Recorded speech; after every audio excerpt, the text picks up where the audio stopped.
Hey everyone, welcome back to my channel. I have missed you so much. I can't even tell you how much I have missed you guys. It has been such a crazy whirlwind over these past few months. For those of you that are new, my name is Jess and this channel is all about teaching. So this year, however, I am actually taking a break from teaching because of everything that's been going on recently. If you follow my husband and I, Chaz, on our other channel, the Nichols Nook, you probably know that we recently moved down to Florida. Right before that, we had a miscarriage at the end of the school year. And then right before that, we had a foster daughter. And then before that, Chaz was deployed. So it has been just a crazy, crazy year. And so I decided to take this year off and just focus on myself and my family. I was starting to feel overwhelmed just with everything happening at once. And so Chaz and I decided that it would be best if I just took the year off and settled down a little bit to kind of rejuvenate and just feel a little bit more grounded. However, I did spend 5 years in the classroom. I taught 3 years of kindergarten, 1 year of third grade, and 1 year of second. So I did learn a lot in those first 5 years of teaching, and I want to continue to share all of my tips and tricks with you guys. So now that I'm finally feeling a little bit more settled in our new house, I plan on uploading just once a week on Sundays for you guys on this channel. And then if you do follow our family channel, the Nichols Nook, which I will link down in the description box below, I will be posting on Tuesdays and Saturdays on that channel. And on that channel, we do like a lot of vlogs, and I've kind of been sharing our journey with the miscarriage and then moving down to Florida. And then we do have some exciting things coming up here in the next few months as well. So if you're not already subscribed to that channel, definitely go check it out because we have some fun things in store for you guys very, very soon. All right, so let's go ahead and get into this video. So as you guys know, it is back to school time. Many of you have probably already gone back to school, and whether this is your first year of teaching or your 20th year of teaching, this video will hopefully help you and give you some insight as to things that I have found that have worked during the first month back to school. So these don't necessarily have to be done the first day. I just wanted to share kind of my tips for getting the school year off to the right start so that you can have a very smooth and successful school year. So I am going to be sharing my top 10 back to school tips for teachers. And if you are teaching this year, definitely grab a piece of paper and a pencil to jot some notes down because these are really helpful. And I honestly wish that I kind of knew some of these my first year of teaching just to start the year off on the right foot. So let's go ahead and dive in to my top 10 back to school tips for teachers. So my first tip is to start with a clean, fresh slate. So this is in regards to anyone and everyone that you come in contact with. So first of all, any colleagues that you may have worked with last year, if you did teach last year, you know, sometimes there can be drama in schools and, you know, it's really, really silly, but it is true and it does happen. And so if for some reason you were in some kind of little predicament with another colleague, let it go. Start with a fresh, clean slate. Everyone has had time to rejuvenate and relax over the summer and kind of just get back in the game. And so just give everyone the benefit of the doubt. Just cut them some slack and everyone is starting off fresh. You know, at the end of the school year, it can be kind of stressful trying to get data in and all of these things that we need to do before summer break. But it really just shouldn't be carried over into the next school year. So be sure to put a smile on your face and treat every colleague like you would want to be treated. This also goes for students. Now, when we first get our class lists as teachers, we go through immediately and look for students that may be a potential behavior problem. That's the reality of it, you guys. And if you ask any teacher, they will tell you that, you know, they may go to the previous grade level teachers and say, hey, what can you tell me about the kids on my class list? Please don't do that, you guys, because then you have kind of this predisposition of the students coming into your room, and it's really not fair for the students. And the reason that I say that is because not all teachers and students fit the same way. So in one classroom, a student and teacher may not see eye to eye all of the time, and so that student may be a behavior problem. However, when they go to the next grade level, they've grown up a little bit and they may have a different type of connection with their new teacher. Or it could be the complete opposite. You know, this student last year was just a perfect little angel, and then there is a different fit between teacher and student this year, and they just don't click, and it just causes some behaviors. So please don't go through your class list at the beginning of the year and try to find out all of this information on students ahead of time. Give them the chance to come into your classroom and develop a relationship with you as the teacher and see where it goes from there. Every year is different. Every student is different in different environments. So just make sure that you are giving them a clean slate to kind of start fresh, just like you would your colleagues. And then of course, you want to make sure you are doing the same for yourself. So you may have had a rough year last year. And yes, we are gonna have some tough years. I had a super tough year of teaching, my 4th year of teaching, but I didn't let it get me down for the following year. And you can't let it get you down, or else you're just going to be really upset and irritated, and it's just not going to make for a very smooth, successful school year. And just take the time to remember that this is a brand new school year and you can start fresh. My second tip is to establish routines and procedures from day one. Now that doesn't mean to throw them all at the kids on the first day at one time, because that can be very, very overwhelming for students, especially if they are younger. So what I mean by that is, get to know your kids first on the first few days of school. However, if something comes up on the first day, such as sharpening a pencil or lining up, you need to go ahead and teach that procedure right then so that all of the students know exactly what to do when they line up at the door, when they need to go to the bathroom. Just go ahead and teach those main routines and procedures starting on the first day. Of course, like I said, you want to kind of spread them out a little bit so you don't overwhelm the kids.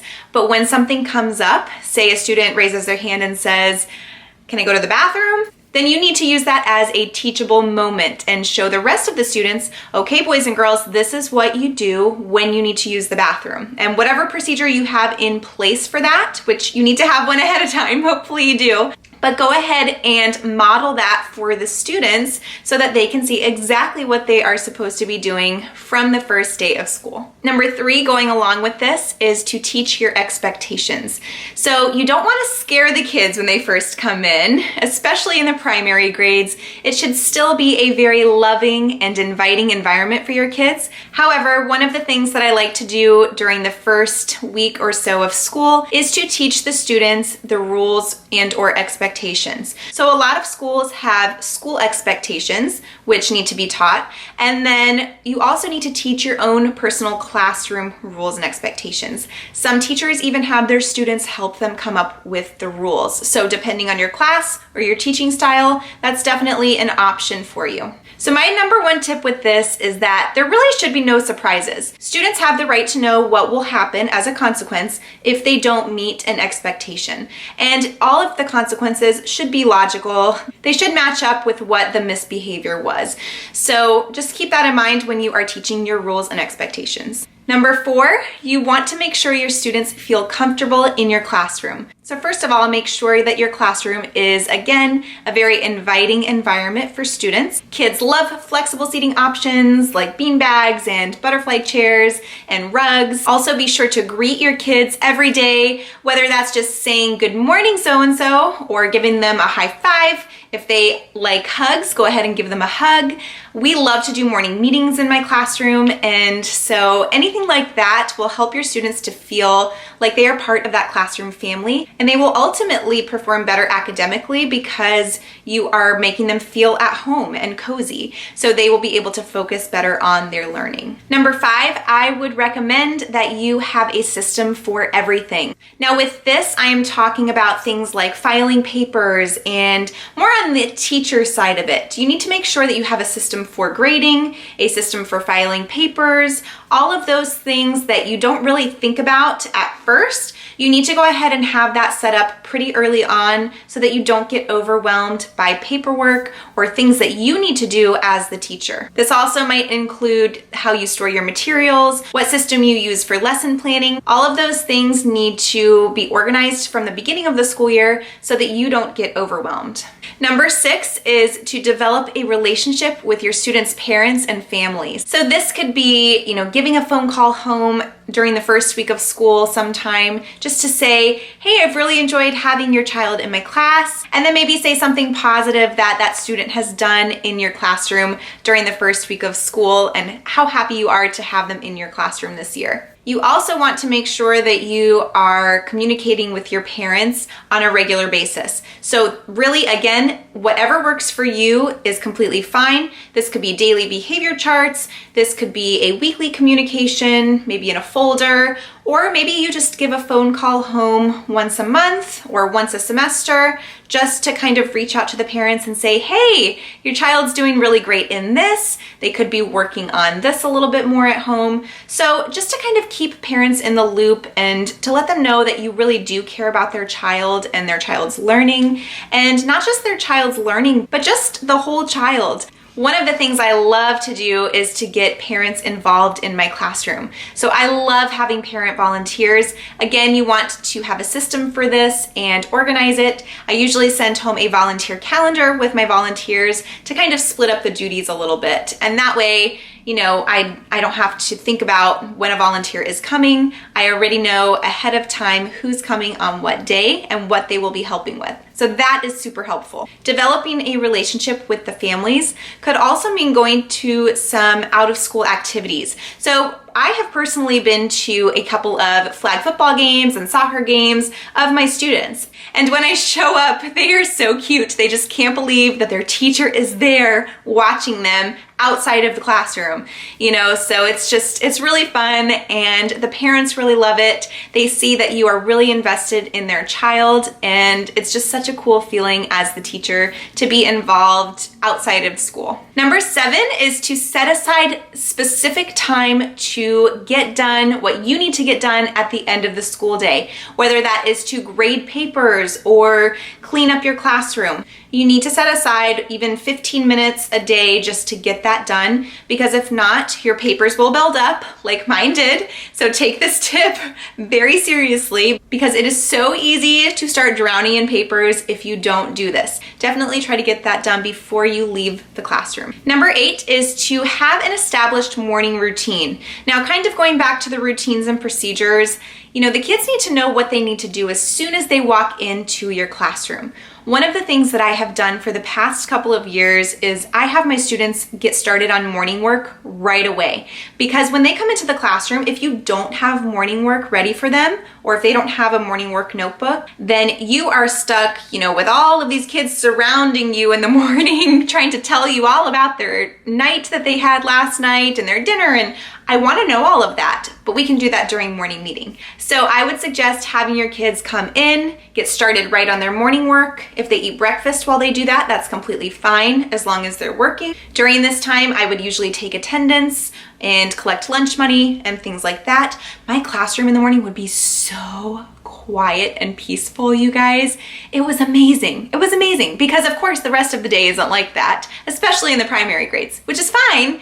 But it was really nice to start our day off just really on a peaceful note. Then we would come to the carpet and make our circle and talk about whatever they wanted to share.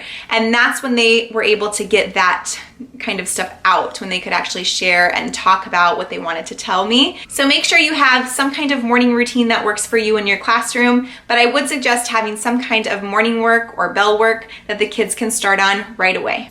Number 9 is to remember that every child is different. And I know we hear this all the time, especially in college, talking about, meeting individual students' needs. But just remember, it's not just the academic part, it's also behaviors. And all children are different when it comes to behavior, and you have to know how each child will respond to you. This is something that I have learned over these past 2 years working in title schools, And it was very interesting to see how different students were behaviorally and really focusing on what they needed.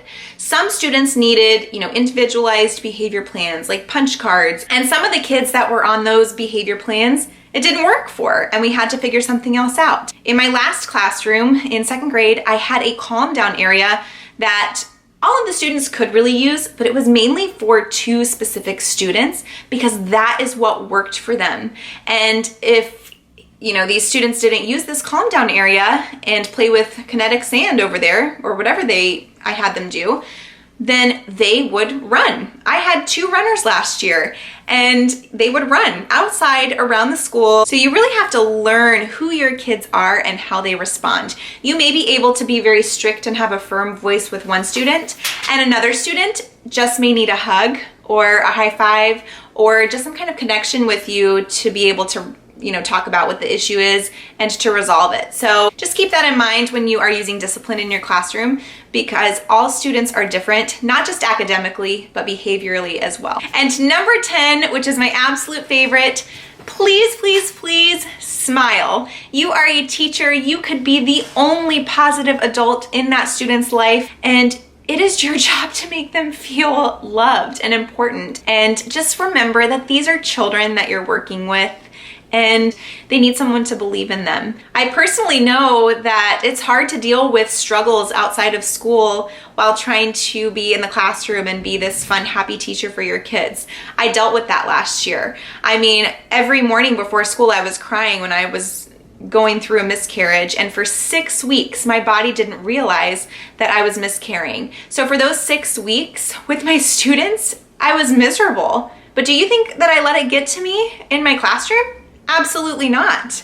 I am there for my kids, and those are my babies. Just knowing that I was carrying around this, baby that had passed away, trying to deal with the emotions of that and packing to move and losing our foster daughter and all of that at one time, I did not let it get to me and my students. My students were a priority for me. They were my focus, they were my drive each and every day, and they were actually what put a smile on my face. So please make sure you are smiling and having fun as a teacher. It is your job to be there for those kids, and a lot of times they will be there for you too. It was so amazing to have their bright smiling faces every day when I myself was going through some struggles. So just keep that in mind as a teacher, that you are there to light up their world and to prepare them for a successful future. So teachers, that is all I have for my 10 back to school tips. I really hope they help you this school year.